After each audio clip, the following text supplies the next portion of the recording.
इमाम ज़माना अज्जलल्लाहु ताला फ़रजहु शरीफ के ज़हूर के साथ हज़रत ईसा अलैहिस्सलाम के नुज़ूल की भी बात होती है। लेकिन सवाल यहाँ पर यह है कि हज़रत ईसा अलैहिस्सलाम का हुकूमत इमाम ज़मान में क्या किरदार होगा।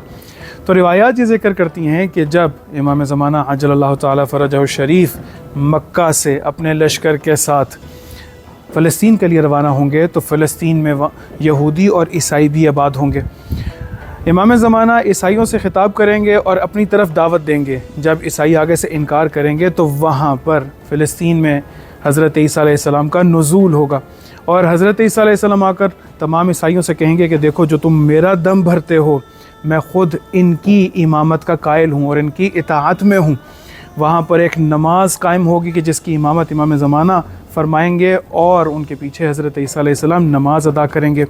हज़रत ईसा के यहाँ पर दावत देने के बाद बहुत सारे ईसाई इमाम ज़माना की बैत में आ जाएंगे और उनके खिदमत गुज़ार बन जाएंगे।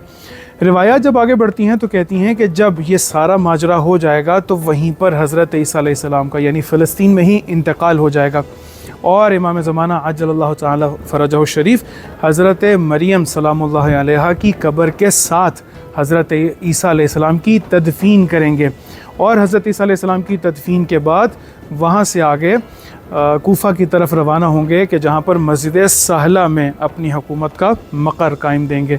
खुदावंद आलम हमें वो ज़माना देखना और वो तमाम मंज़र देखना नसीब फ़रमाए। अस्सलामु अलैकुम व रहमतुल्लाहि व बरकातहू।